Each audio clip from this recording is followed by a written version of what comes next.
Vous vous souvenez de la sonnerie Nokia inimitable? C'était le son du futur. Mais saviez-vous que Nokia est né bien avant les téléphones portables, dans un lieu très différent de ce que vous imaginez? Remontons à 1865. La Finlande, un pays de forêts profondes et de lacs infinis. Sur les rives de la rivière Nokianvirta, un ingénieur du nom de Fredrik Idestam a eu une idée brillante, une usine de pâte à bois.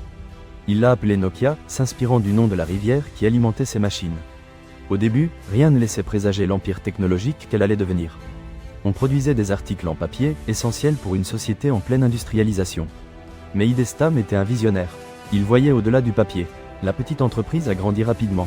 Elle a fusionné avec Finnish Rubber Works, une entreprise qui fabriquait des bottes en caoutchouc. Oui, des bottes en caoutchouc. Imaginez l'ironie, le géant de la téléphonie mobile qui a commencé par produire des chaussures imperméables. Ensuite, est arrivé Finnish Cable Works, dédié aux câbles électriques et de télégraphe.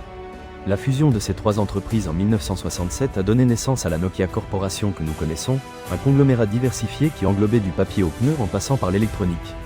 Les défis étaient énormes, la Finlande était un petit pays, et la concurrence internationale, féroce. Mais Nokia avait quelque chose de spécial, une culture de l'innovation et une grande capacité d'adaptation. La véritable révolution est arrivée dans les années 1980. Nokia a misé gros sur la téléphonie mobile, un marché naissant mais avec un potentiel illimité. Ils ont créé Mobira, le premier téléphone mobile de Finlande. Il était grand, lourd et cher, mais il a marqué le début d'une nouvelle ère.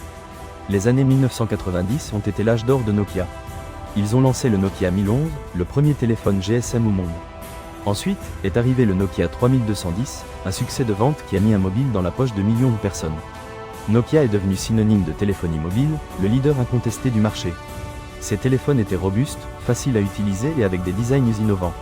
Nokia dominait le monde. Il a innové avec les premiers téléphones avec appareil photo, avec des jeux addictifs comme le Snake et avec une interface intuitive. Son logo, avec les mains entrelacées, est devenu un symbole mondial.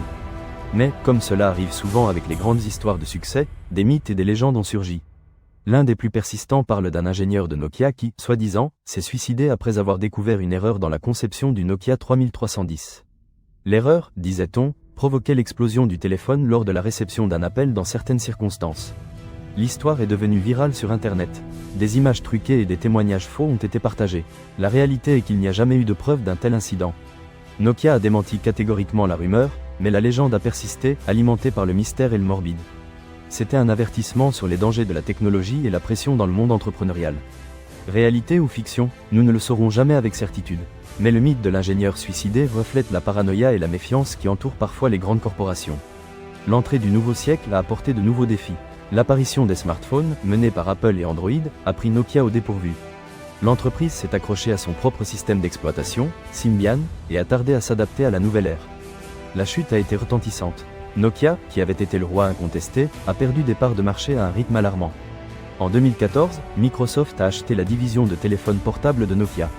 Cela ressemblait à la fin d'une ère. Mais l'histoire de Nokia ne s'est pas arrêtée là.